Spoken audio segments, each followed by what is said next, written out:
और भी टेक्नोलॉजी से रिलेटेड वीडियो को देखने के लिए सब्सक्राइब कीजिए वर्चुअल एकेडमी को और लेटेस्ट अपडेट एंड नोटिफिकेशन के लिए बेल आइकन को प्रेस करें।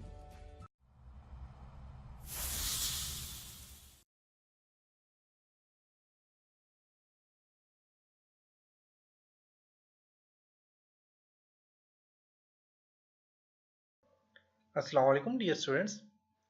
आज के इस लेसन में हम फाइल मेन्यू के ऊपर काम करेंगे और देखेंगे कि आप अपने एन पेज के डॉक्यूमेंट्स को कैसे सेव कर सकते हैं और इसके अलावा ओपन कैसे कर सकते हैं, न्यू फाइल कैसे ओपन कर सकते हैं, इन सब चीज़ों के ऊपर काम करेंगे। इसके लिए मैं एन पेज को ओपन करूंगा। एन पेज टाइप करें, एंटर, ओके, और फाइल में जाके आपने न्यू पे क्लिक करना है। न्यू की सेटिंग मैंने आपको बता दी थी आप कैसे कर सकते हैं। ओके, आज के लेसन में सबसे पहले न्यू पे क्लिक करें और न्यू की जो सेटिंग है, ये सारी की सारी सेटिंग के ऊपर हमने काम कर लिए, जो कि सेकंड लेसन में हमने इस पे काम किया। इसके बाद आपके पास यहाँ पे ओपन ओपन हमेशा वो वाली फाइल ओपन होती है जो एन पेज में सेव होती है या एन पेज फॉर्मेट में सेव होती है। तो ओपन और क्लोज से पहले हम फाइल को सेव करना सीखते हैं। सेव के लिए आप यहाँ पे कोई भी टेक्स्ट लिखेंगे, टेक्स्ट लिखने के बाद आप अपने टेक्स्ट को एन पेज में सेव कर सकते हैं। मैं टेक्स्ट लिखता हूँ,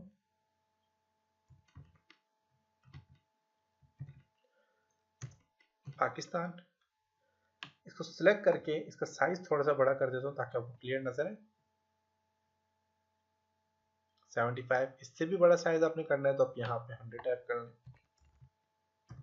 इससे भी बड़ा करना है तो 200 टाइप कर लें। आप जितना टाइप करेंगे उतना साइज बड़ा होता जाएगा। पाकिस्तान मैंने यहाँ पे टाइप किया और इसी पाकिस्तान को मैं सेव करना चाह रहा हूँ। सेव करने के लिए फाइल पे जाएं और यहाँ पे सेव पे क्लिक करें।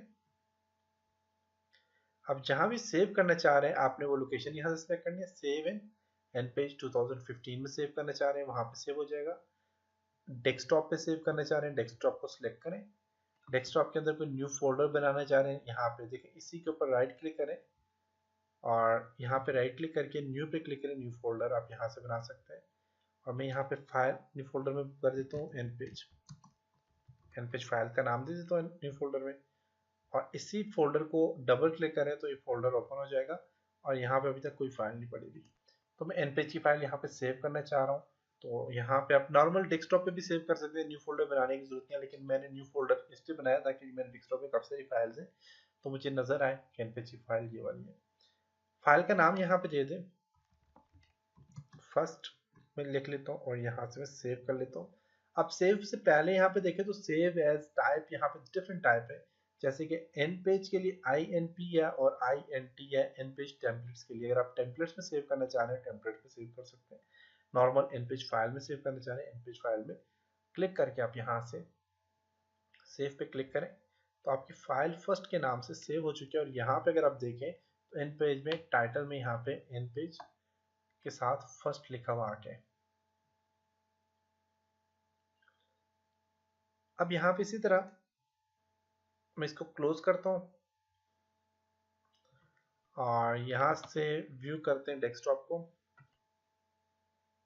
डेस्कटॉप को फोल्डर है यहाँ पे एन पेज फाइल्स, देखें क्लिक करता हूँ और यहाँ पे देखें तो यहाँ पे एन पेज की फाइल सेव हो चुकी है। इस पर जस्ट डबल क्लिक करेंगे आप तो ये फाइल आपके पास यहाँ पे कह रहे हैं कौन सी एप्लीकेशन में ओपन हो, मोर ऐप्स है और यहाँ से अपने एन पेज को सिलेक्ट करना होता है। अब एन पेज को ढूंढना पड़ेगा क्योंकि फर्स्ट टाइम मैंने इसको इस फाइल को एन पेज में ओपन करना है तो ढूंढना थोड़ा सा मुश्किल हो जाता है यहाँ पे एन पेज को। तो इसके लिए आपने क्या करना है, यहाँ पे विंडो का बटन प्रेस करके एन पेज टाइप करें, ओके। फाइल में जाके आप यहाँ से डायरेक्ट ओपन कर सकते हैं, न्यू पे क्लिक करके आप ओपन कर लें और ओपन करनी है फाइल तो फाइल में जाएं, ओपन पे क्लिक करें और देखें एन पेज वाली फाइल्स के अंदर आपका फाइल आ गई यहाँ पे। अगर आप पास यहाँ पे डिफॉल्ट आप पास ये वाला फोल्डर नहीं आता तो आप यहाँ पे जस्ट क्लिक करें और जहाँ पे अपने फोल्डर बनाए, जैसे कि डेस्कटॉप पे मैंने बनाया ये एन पेज फाइल का फोल्डर, क्लिक करता हूँ ये आ गया और फर्स्ट ये एन पेज की फाइल है, इसको सिलेक्ट करके आप ओपन पे क्लिक करें तो आपकी फाइल एन पेज की ओपन हो चुकी है। इसी फाइल को क्लोज करना चाहते हैं तो फाइल में जाके यहाँ पे क्लोज पे क्लिक करेंगे तो आपकी फाइल क्लोज हो जाएगी। दोबारा से ओपन करना चाह रहे हैं, फाइल में जाके ओपन पे क्लिक करें तो आपकी फाइल यहाँ से आप ओपन कर सकते हैं। न्यू की जो शॉर्ट कमांड है कंट्रोल एन, कीबोर्ड से आप कंट्रोल एन प्रेस करेंगे तो ये शॉर्ट, आप देखें कंट्रोल एन प्रेस करता हूँ तो ये मेरे पास यहाँ पे देखिए न्यू का यहाँ पे वही डायलॉग बॉक्स ओपन हो गया। सेटिंग करके आप ओके पे क्लिक करें तो न्यू ओपन हो जाएगा। ओपन के लिए कंट्रोल ओ शॉर्ट कमांड है, कंट्रोल ओ प्रेस करें, एनपीसी का फोल्डर को सिलेक्ट करके आप ओपन कर सकते हैं। सेव के लिए कंट्रोल एस होती है जो कि सेव करना मैंने आपको सिखा दिया, और क्लोज के लिए control F4, control F4 press करें तो आपकी फाइल ये जो है क्लोज हो जाएगी। क्लोज हो जाएगी, जो फाइल है क्लोज कर सकते हैं आप यहाँ से।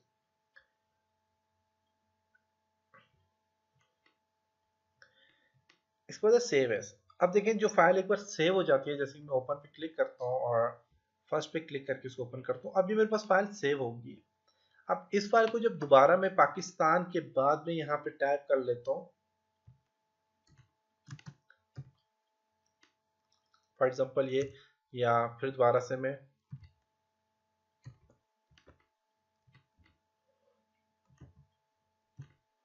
पाकिस्तान टाइप करता हूँ, अब ये 2 बार लिखा गया। अब इसको जब मैं सेव करूंगा, फॉर एग्जांपल फाइल में जाके मैं इसको सेव पे क्लिक करता हूँ तो ये सेव हो गया, देखिए ऑटो सेव हो गया। अब इसमें इसने ना ही मुझसे नाम पूछे इस डॉक्यूमेंट्स का, इस फाइल का, ना ही इसने लोकेशन पूछे कि कहाँ सेव करना है, जो कि पहले मैंने जब इसको फर्स्ट टाइम सेव किया था तो उसमें मुझसे उसने कंप्लीट एक डायलॉग बॉक्स ओपन हुआ था जिसमें इसने मुझसे लोकेशन भी पूछी थी और फाइल का नाम भी पूछा था कि आप किस फाइल के नाम से इसको सेव करना चाह रहे हैं।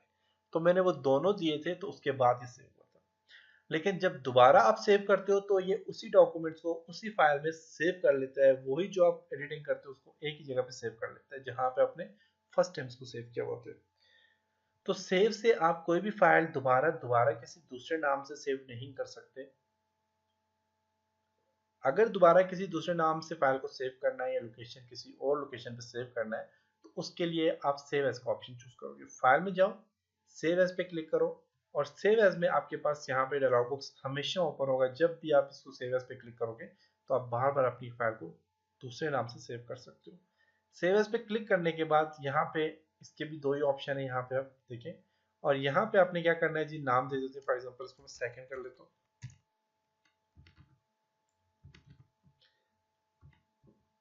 सेकंड, और यहाँ से लोकेशन चेंज करना चाहे, जिस लोकेशन में सेव करना चाहे सेव कर सकते हैं। और सेकंड पे क्लिक करके मैं सेव पे क्लिक करता हूँ तो आपकी फाइल, यही फाइल जो है ये सेकंड फाइल में भी सेव हो चुकी है। मेन अगर यहाँ से फोल्डर ओपन किया जाए एनपेज फाइल का, तो एनपेज फाइल में एक तो ये जो अभी ओपन की हुई है, एक एनपेज फाइल की फर्स्ट फाइल है और एक हमारे पास यहाँ पे देखिए सेकंड फाइल है। देख सकते हैं आपके पास ये वाली फाइल है, और ये जो फाइल है B01 ये अभी ओपन जो की हुई है ये वही फाइल है।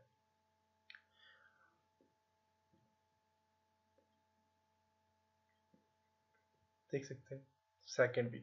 इसे थर्ड फाइल सेव करना चाह रहे हैं, फाइल में जाएं, सेव एज पे क्लिक करें, फिर नाम चेंज करके सेव कर सकते हैं। मीन एक फाइल को आप काफी सारे नामों से अगर सेव करना चाह रहे हैं तो उसके लिए आप सेव एज का ऑप्शन चूज करेंगे। उसके बाद collect for output, collect for output पे क्लिक करके आप अपनी फाइल को आप आउटपुट के लिए इसे कलेक्ट कर सकते हैं। कोई भी चीज आप कलेक्ट करना चाह रहे हैं आउटपुट के लिए तो आप यहाँ से आउटपुट के लिए कलेक्ट कर सकते हैं। अब आउटपुट के लिए कलेक्ट करने के लिए आपने क्या होता है, आपके पास या तो फिर कोई पिक्चर होनी चाहिए यहाँ पे, कलेक्ट फॉर आउटपुट के लिए आपके पास या तो फिर यहाँ पे कोई पिक्चर होनी चाहिए या कोई ऐसा आपके पास पिक्चर से रिलेटेड कोई चीज होनी चाहिए, कोई प्रोजेक्ट होना चाहिए जिसे आप उसे कलेक्ट कर सकें आउटपुट के लिए। एनपीएच की फाइल को भी आप आउटपुट के लिए कलेक्ट कर सकते हैं, और नॉर्मल जो है तो आप पिक्चर्स वगैरह को भी एनपीएच कलेक्ट फॉर आउटपुट कर सकते हैं। कलेक्ट फॉर आउटपुट के लिए मैं एनपीएच की फाइल को फॉर एग्जांपल करके देखता हूँ। आप चाहते हैं किसी और फॉर्मेट में ओपन हो तो आप कलेक्ट फॉर आउटपुट पे क्लिक करें, और एनपेज की फाइल है एनपेज पे क्लिक करें, या फिर एनपेज टेम्पलेट्स में मैं इसे कलेक्ट फॉर आउटपुट करना चाह रहा हूँ और मैं इसको सेव करता हूँ तो ये देखते हैं। अब यहाँ पे जाए और अपने यहाँ पे एनपेज में जाए तो आपका सेकंड जो आपके पास INT के नाम से, जो कि टेम्पलेट्स के नाम से हमने सेव की थी, वो यहाँ पे आ गई है। तो ये एज ए टेम्पलेट्स काम करेगी। इसी तरह अगर आप यहाँ पे जाते हैं और इसको फाइल में जाके आप इसको सेव एज पे क्लिक करें और इसी फाइल को आप जो है तो इसी नाम से जो है तो ये फाइल जो है इसको आप नॉर्मल एन पेज की फाइल में सेव करें। कह रहे हैं कि आप इसको जो है तो रिप्लेस करना चाह रहे हैं, क्योंकि पहले भी इस नाम से है, तो मैं यस कर देता हूँ। आप जाके देखते हैं तो ये एन पेज जो है बस यहाँ पे आ गया, और आई एन पी के नाम से, ये मीन आपके पास सेव का ऑप्शन भी यहाँ पे एन पेज में इसी तरह है। लेकिन अगर पिक्चर आ जाती है तो उसमें कैसे कलेक्ट फॉर आउटपुट का काम करेगी, तो उस पर हम नेक्स्ट लेसन में डिस्कस करेंगे कि इसका कलेक्ट फॉर आउटपुट से क्या ताल्लुक है। क्योंकि नेक्स्ट लेसन में हमने इम्पोर्ट के ऊपर काम करना है, तो फाइल कोई भी बाहर से इम्पोर्ट करके फिर उसे कलेक्ट फॉर आउटपुट पे हम उस पर काम करेंगे। तो ये था जी आज का लेसन, उम्मीद है आपको यहाँ तक समझ आया होगा। चलो नेक्स्ट लेसन में कुछ और टॉपिक्स के ऊपर काम करेंगे। तब तक अपना बहुत सारा ख्याल रखिएगा, अपनी दुआओं में याद रखिएगा। खुदा हाफिज।